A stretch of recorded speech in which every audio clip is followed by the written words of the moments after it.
Hi friends, welcome to another episode of A This and That. My name is Adis, that's one of my names. I'm so excited for this episode, but I do have some disappointing news. So I know in our last episode, you and I agreed that this video is going to be the interview to follow the luck episode, because this month the theme is luck. So that's actually gonna be the next episode. The interview is gonna be the next episode. On this episode, we're going to do a special edition because age is catching up with me. So in a few days, I'm actually going to turn big age. I'm going to have my birthday and I wanted to dedicate this episode to that. So on this episode, I'm actually going to give you a few lessons I've learned at my big age. So before we even get into the lessons, one of the things I've been thinking about lately, because I don't know if you feel like this, but personally, I'm like, I was 21 and I blinked and I don't even know what happened. Right now, people are doing all sorts. People are getting married. People are having kids. Like, damn. So I think, okay, a theory I have, and I think a lot of people have said this as well. I think the pandemic made us frozen in time, but also it's like we missed so much. It's like time stopped and flew by at the same time. No pun intended, by the way. But I almost can't believe how much time has passed. I am like, hey, what happened? Like, you mean the days are actually going?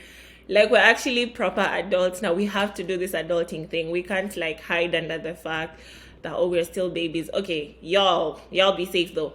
Mimi, I'm still children. I'm still a child. I'm young. I'm a baby, basically. Mi bado ni mtoto jamani, I'm still children. But sometimes it feels a bit scary to turn a big age because it's like, oof, in a few years down, especially with how our society has certain markers around certain things. Like, oh, by 30 you should do this. By 40 you should do this. By 50. Anyways, all that to say, one resolution that I've come to resolve in my head is that aging is a gift. It really, really is. Because if you think about it, what's the alternative? I mean, I'm not going to say it, but you can fill in the blank spaces. I always say I want to live till 90. And the reality is that if you're going to live till 90, you're going to have to be 90. If you're going to live till 90, you're going to have to be 40 and 50 and 60 and 70 and 80 and 90. So basically, the only way to live till 90 is to age. So aging is a gift. Anyways, let's get into the lessons. So one lesson for me is that life is very resilient. And I struggle with the concept of resilience in general because it's good to be resilient, especially in life. Life will throw you so many curveballs. You have to be resilient. But I think resilience, the reason I'm like, oof, now for me, please God, skip me this year, is because oftentimes the fact that you're being resilient means that you're facing hardship. That whatever you're going through is something unpleasant, is something difficult. That's why you have to be resilient, right? And I think resilient is only good, or it only feels good in retrospect. It's like, wow, I did that. I'm really that girl. Like, I got through that. But when you're actually getting through it, when you're actually having to be strong in the moment, it's very tough. But at the same time, I've actually learned life in itself is very resilient. So I love plants, actually. I have a plant here. Her name is Nina. She's a succulent. So I have a few plants. They all have names except one because I haven't found an appropriate name for that plant. I was going to say for her, but why am I assuming a plant is female? Like, let's explode that. But anyways, so this is Nina. I love plants. And I love nature in general. And one thing I've learned by observing plants and observing nature is that nature/life is so resilient.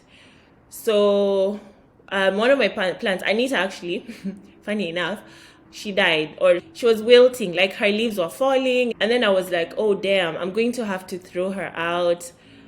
And also I love plants, but I keep killing plants. Like, I'm such a bad plant parent. At this point, I'm worried. But anyways, and I spoke to a friend of mine and I was like, oh, my plants are dying, whatever, I have to throw them out. And she was like, Just prune it and water it and it will come back to life. Or it will be green again, or it will be revived. And she was like, obviously, you haven't taken care of it for a while. To be fair, I had traveled, my plants were alone, neglected. But I was like, oh, damn. And so I pruned it actually. And this is the thing, I'm a plant mom, but as you can see, I don't even know my duties, my parental duties. So I pruned it and then I watered it and I took care of it. Do you know Anita is recuperating? Like I'm nursing her back to life and I can see her leaves turning green again, although there's still a yellow leaf there. But I'm just like, interessant. Or even if you think about the seasons where I live, now it's spring. Spring to me is the biggest sign of hope. Life can bloom again because think of the seasons. Let's start from summer. Summer, everything is nice and green, it's warm. Then we get to fall. Fall is pretty. The leaves are changing color. It's like yellow and red and orange, whatever. But the reason they're changing color is because they're losing chlorophyll actually. Because it's becoming darker, it's becoming less sunny. It's like they're losing chlorophyll. So they're not able to produce as much chlorophyll to be green, right? And so they start changing color and it's so pretty, but it's like they're about to die. Like they're literally about to fall, right? And so they fall and winter is so sad and gloomy. The trees basically have no leaves and winter just looks like, ugh. And then on top of that, just not beyond the leaves and everything, it's so cold. It's so cold. It's dark by 4 p.m., which is actually, let me tell you something. You're working or you're studying or whatever you're doing, and you look outside and it's dark, and your mind just shuts down. In your mind, it just goes, okay, it's almost time for bed. I remember so many times being like, oh, it's dark, and my brain thinks it's 8 p.m. And then I look at the clock and it's 7 and I have so much more time to go. And I'm like, damn, I can't do this, Jesus. But anyways, winter feels long and sad. But now, for the first time in months, the sun is setting at like 7 p.m. again. Spring is here. The cherry blossoms coming out soon. Things are blossoming and blooming. But look at that cycle. And it repeats itself every 365 and a quarter days. And so that's the cycle of life. Life is resilient. Life, there is those moments of bloom and joy and green. And then there's the changes. And then there's the darkness. And then it blooms again. But even beyond the seasons, I've found often that even if you walk on a concrete path or like a cemented path, you will spot a shoot of a plant. Cement or concrete is not a place where plants are supposed to grow, but life finds a way. Even a river, when it's moving, if it encounters an obstacle, it meanders. It's like, okay, cool.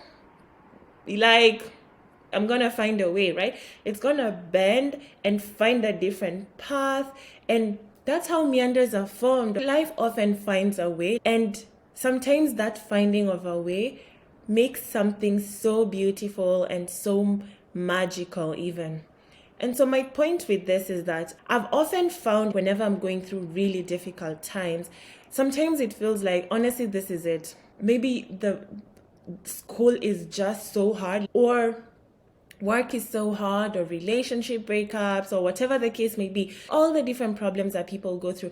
And of course, some problems are easier to recover from than others, right? Like losing a job, it's very, very difficult, but you can find another job. It might take time, especially in this economy, but you can find another job. There's some losses that can never really be recovered from, but life does find a way. And even in those darkest moments, I've had really, really dark moments, really, really tough times where I felt like I don't think I'll ever smile again. And I was like, oh my gosh, my smile. It was nice to have you while we lasted, but I'm just never gonna see you again. And then I do. Sometimes you don't even realize it when you're making progress. It's just one day, it doesn't hurt anymore, or it doesn't hurt as bad, or you make peace, or whatever the case may be. Life takes its time, and when it's time for spring, spring is gonna come. That's lesson number 1. Another lesson I've learned is about friendship. Recently, I had a night with a few of my friends, and we were basically yapping. It was yap night. Like, Just, first of all, I'm a yapaholic. Y'all know I just be talking about this and that. That's the whole point. I just want to yap on here. And thanks for being my audience. But we just had a yap night with a few of my friends, and we were talking about nothing and everything. And I think I had had such a long week before that night. This was like a Friday night, I think. I had had such a long week before that night, and I had been stressed with work and whatever. And so this wasn't even planned, right? Like, we just so happened to be in the same place at that time. And we were just talking and laughing and being dramatic and being so silly. And that's a core memory for me. Like, I'm actually going to tell my kids about that night because it just felt so freeing and so lovely and so amazing to just be myself, be with people who were just themselves, yapping, laughing, talking about nothing and everything at the same time. And I've come to find that these are really the moments that, we always say, oh, make memories and whatever. And people always think like, I want to travel. And you should, by the way. Oh, another lesson is about travel, by the way. But you should, and all of that stuff. But I've often found that the deepest memories are made in the silliest, dumbest moments. And this was a core memory for me. I spoke about this in my first video. Oftentimes, friendship is devalued. I think the trend is changing on that a bit, which is really hopeful.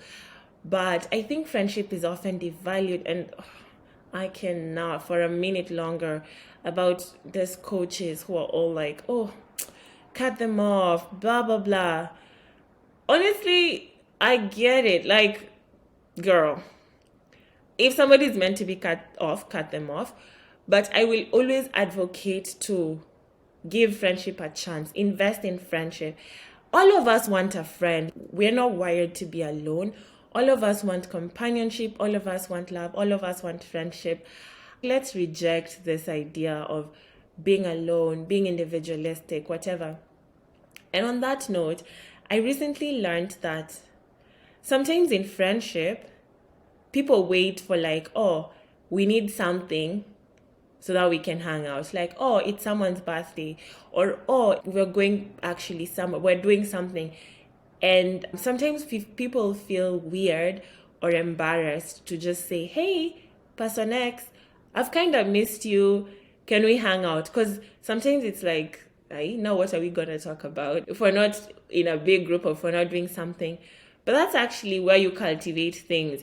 And I've become braver now to just be like, hey, I miss you. What are you up to? Let's talk. Let's catch up. Or even some people actually prefer, I've actually encountered people who prefer to be told, I want to be more intentional about our friendship.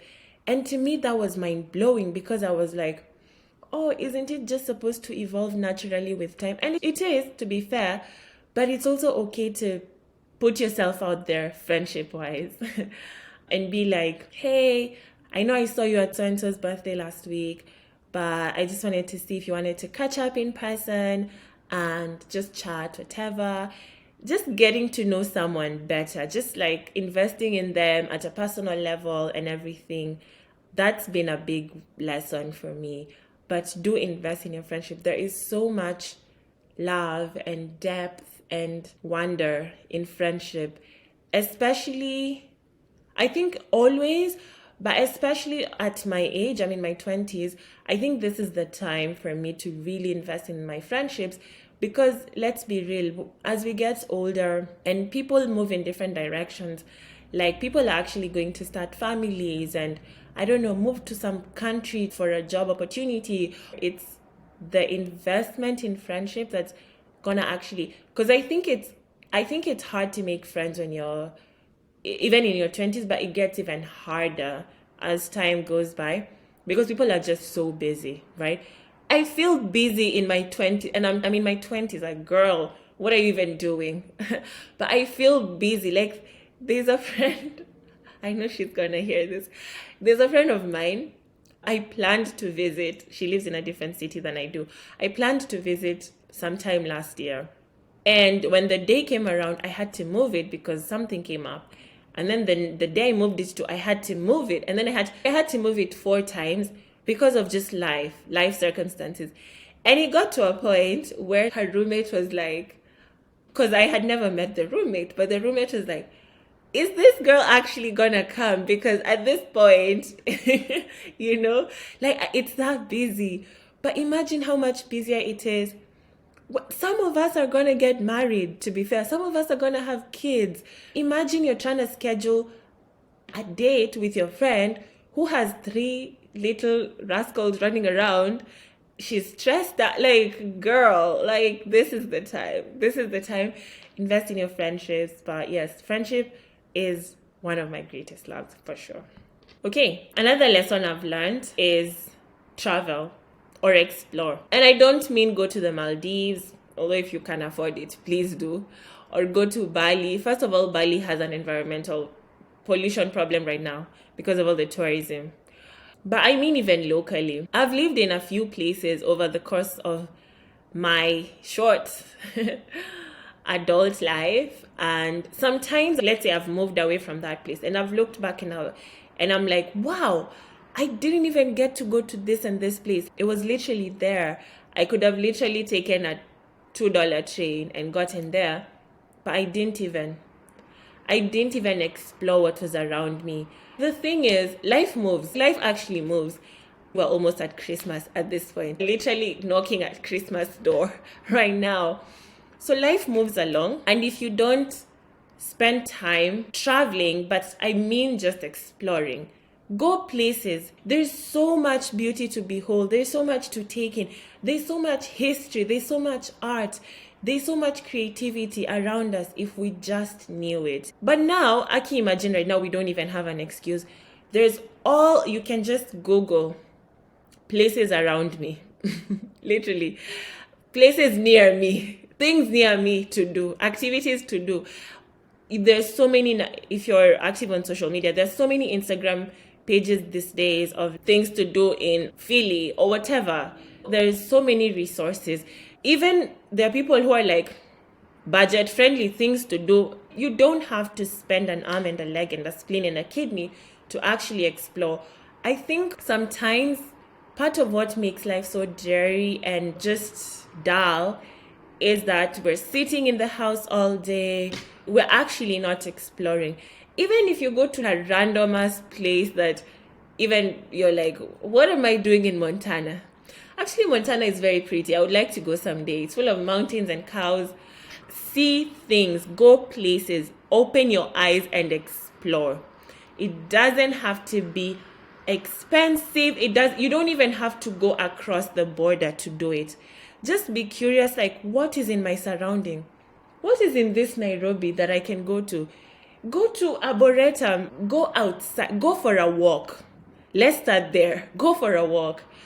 And I think when I've done that, for me, I have a very exploring mind, and I get so fascinated by things. I'm actually like a child when I see such things, and I'm like, wow. And I think for me, the deepest thing is like, there's centuries of people who lived here before me, or even decades. It doesn't have to be centuries. Go to a library. There's so much history in a library. And I don't even just mean the books. Look at the desk. Someone will write X and Y was here, 1963. And I'm like, damn, this desk was here in 1963. That's crazy. That's insane. That's lovely. That's wild. See, go places, especially if you can, especially if you're able to. And even if you're not able to physically, there's so many virtual tours, like put on YouTube and say virtual tour of, I don't know, Hong Kong, and see what Hong Kong is like. What I'm learning about life is that life is magical, yes, and we hear that all the time, but I think you kind of have to inject the magic into it. Otherwise, the days will pass and it will just look like life is just cloudy day to day. Explore, even if it doesn't mean physically explore, even if it means reading books. One way to travel is to read books, by the way. I've recently picked back up reading, and I'm currently reading a lot of African literature, and I hadn't read for a bit, But I remember feeling like, wow, like I read a story from Western Africa, like early 1900s, and I felt I could see the things that were transpiring. Travel or explore in whatever way is relevant for you. If it means reading books, if it means being curious about histories, if it means physically going places, even if it's not far, do that. Because I think life is great and all, but I think if we don't inject the magic and the wonder into our day-to-day lives, it's so easy for life to pass and the days to pass, and we will just feel like this life has no flavor. Because remember, how you spend your days is how you live your life. If I spend my days not being curious and exposing myself to wonder and magic, and then at the end, like that, I spend Monday, Tuesday, Wednesday, Friday, week 5, week 7, week 52, year 1, year 10, year 30, year 90. By the time I'm 90, I'm like, oh, life was so boring. Like, your days are actually part of your life. Like, today is a fraction of your life, and tomorrow is, and it adds up. So how you spend your days is how you live your life. And also, this is not to say you have to be Pierre, let's chill. It's also okay, like it's also okay to rot here and there. It's also okay to just take a day and be like, girl, I'm not even a week and say this week I'm just indoors. I just want to be lazy and rot in bed and do nothing. But also make sure you're doing the things that fill you with life. Okay, another lesson I've learned, and this was quite a disappointment to myself, is that adults actually don't know everything. When I was a child, I used to imagine my adult. I really wanted to be an adult when I was a child. Girl, I should have just chilled and just taken it easy. Adulthood will come, and it's the longest part of your life if you actually live long enough. I used to want so bad to be 18 and over. I wanted so bad to be an adult and to have my own, my own job, my own money, my own space, my own life, basically.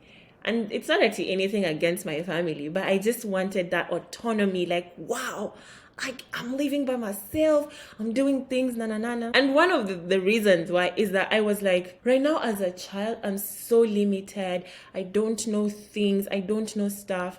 But when I'm gonna be an adult, I'm gonna be so knowledgeable. I'm gonna know everything. Like, I would look at my mom and be like, anytime I have a question, she knows the answer. Damn, can't wait to be her. I want to be her so bad. And I thought that when I become an adult, I'm going to know everything. Like, even when I was in college, people who would come back to school to talk to us and they've graduated and they have a job, a big girl job somewhere, a big boy job somewhere, I'd be like, damn, I want to be you so bad.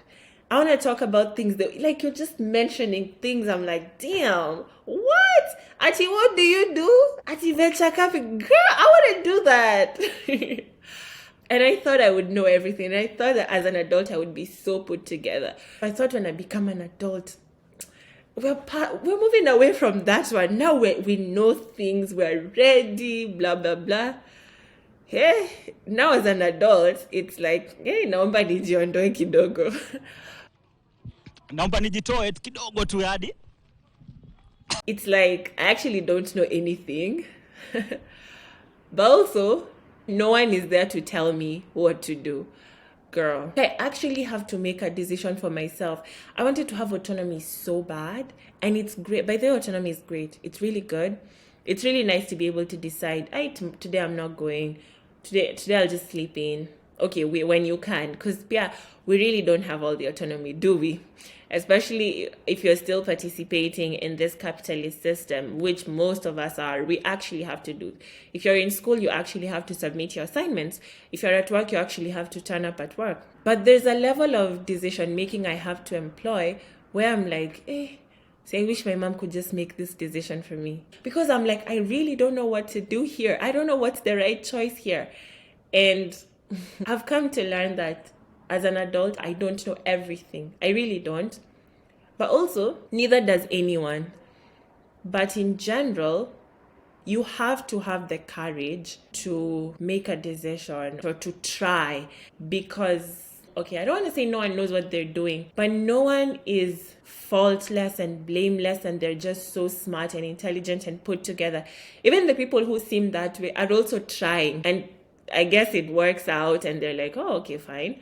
Like every single inspirational person, and I put that in air quotes, when you speak to them, it's not that anyone is actually as put together as we think. I think oftentimes they're just brave and courageous to actually try. And I think that's what I've learned, at least, just to have the courage to try. And so even for you who's watching or listening, if you actually want to do something and you think, wait, but is it the correct thing? Am I ready? You'll likely never be ready. Take all this with a grain of salt. But I think there's certain things in life, there's no perfect moment or perfect launch or something.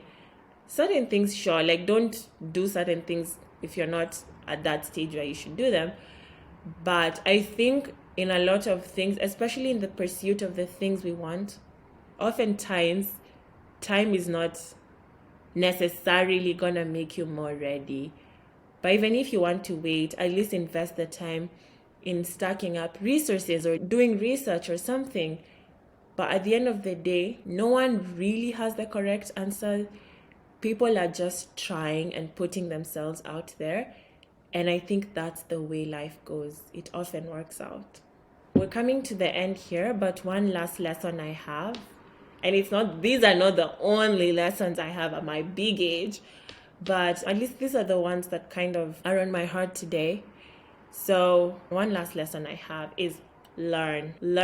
Be curious about the life around you. And I know I've already alluded to travel, explore, seek things out. But I think beyond that, I think also learn. History is being made every single day, especially in unremarkable moments. Like those are the moments that are actually going to be remembered. And I think maybe it's by design or by accident, a lot of us are so distracted with different things in life. And it's just the nature of the capitalist system we're in. We have to look for 5 jobs to make a living. There's always something to worry about, especially as an adult. There's always something boggling your mind. Geez, I need to do this. I need to do this other thing. There's so many distractions all the time. It's very difficult to even have time for yourself, if anything, to rest. And now I'm telling you to learn, but do learn, because oftentimes what happens is that indifference that we get from not being aware of things actually makes us miss out on things that are happening around us. It often pushes us into a bubble. If you're trying to work on your career, you're working so many hours from the office straight to bed. When you wake up, straight to the office, straight to bed, 5 days a week. On the weekend, you just want to rest, or you have to make time for friends and family. There's no time to learn about the world around us. But I think it is important to learn about the world around us. So much is done in our names and using our taxes and all of that because of lack of knowledge. And I think knowledge is one of the most important assets that we can have. I think our generation has a lot of knowledge or access to knowledge, especially because of social media. It's so easy to watch 100 TikToks talking about this is what is unfolding in Gaza. This is what is unfolding in Sudan. This is what is unfolding in Congo. There's all this information all available to us all the time. But I think personally, part of the problem or like the downside to that is that I think we can become desensitized. I think there's a good balance. I think when we are over consuming all this information, especially in 1-minute clips or 30-second clips, at first it's like, damn, you mean that's what they're doing to kids in Congo? But with time it's like, yeah, I've seen this. I have the gist of it, really. I kind of know what it's all about. But we actually don't, because we don't often go beyond the surface level knowledge. And I've seen on TikTok, and who am I to say it's wrong, but I've seen on TikTok people being like, repost this or retweet this or whatever to help kids in the Congo or to help the situation in Sudan or something. And sometimes I'm like, there's a desensitization that can occur when we're over consuming this knowledge on a platform such as TikTok, and it's like, oh, Risa Tisa this and her husband, oh, situation in Sudan, oh, my husband was cheating all along and our 5 kids, blah blah. Oh, do you think this out? Go on a Shein haul with me. Oh, it's so much. It's so distorted. It's almost like even our emotional receptors are fried because we're moving from bad news to good news to gossip to woe to art to, it's like just, and I personally don't think that's the best way to consume information and be curious, although I do think it has led to a wide reach and wide proliferation of knowledge in a way that is almost unprecedented, right? So many people now are aware of social issues, but I think the downside is that it can also lead to the watering down of said issues, right? When everyone is like, yeah, Black Lives Matter, whatever, like police brutality is wrong, and then people are making dances out of it. Arrest the killers of Breonna Taylor. Arrest. It's not even serious anymore. People are dancing to the words arrest the killers of Breonna Taylor. That was insane.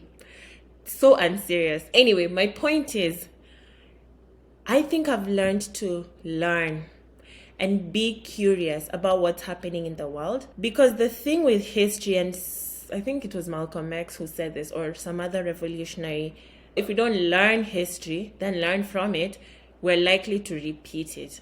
So if we don't even know that the Nazis, for example, borrowed their ideas and all from how the US was treating indigenous Americans and Black people in the US, it's easy to think, sheesh, those Nazis, they were so weird and different and never seen before behavior. Where did they come from? Those Nazis. Anyway, thank God they're now gone. Even Hitler died. Like, that's done. We're moving away from that one. But if we don't realize that oftentimes oppressors use the very same tactics over, like, being an oppressor is so easy because there's a script already. It's so easy, by the way. You don't even need to be creative. Just observe. Okay, that's what Indonesia is doing to West Papua. Okay, cool, nice. I think I can do that. That can be arranged. And they just repeat, going back to the Nazis, even before Nazi Germany, the Third Reich, even before they did the Holocaust and exterminated millions of people, Jewish people, disabled people, the Roma people, or the traveler community, whatever, they had genocided the Herero people of Namibia. But people don't know that. People don't even take it seriously. And that's why it was able to be repeated. We need to learn. We need to be curious. We need to be open to information, or at least that's the lesson I've learned. Because otherwise, one, we're bound to repeat history, or as individuals. Obviously, I'm not going to a community to oppress them, but it's so easy to be indifferent, desensitized, and blind to the dynamics of oppression that play out around us, or even how we ourselves contribute to them. So we have to be very intentional about knowing things, about learning things. I would say start in your community, and I guess that's tied to explore. I remember when I spent a few months in DC, and when I was there, I always visited museums and just talked to people locally, the bus driver, this and that. And I learned that DC used to have the largest Black population in the US. In fact, DC is called Chocolate City. I thought it's Atlanta. I don't know why I thought that, but DC is called Chocolate City because of that. And I remember I used to love DC because it's so clean and polished and maintained. And then I learned, why is it so clean and nice and maintained? How do they treat homeless people in DC such that I didn't even see homeless people? Where are they, by the way? Then you start learning and you're like, oh, wait, that's interesting. That's funny. And beyond learning, I think it's important to maintain a proximity to the things you care about. Otherwise, life will find a way to keep you busy and distracted. And it's easy to build indifference to things you're not exposed to things you're not thinking about. It just is so easy to build an indifference, and you can even contribute to those situations without even realizing it, because you don't have that proximity to that information or that situation.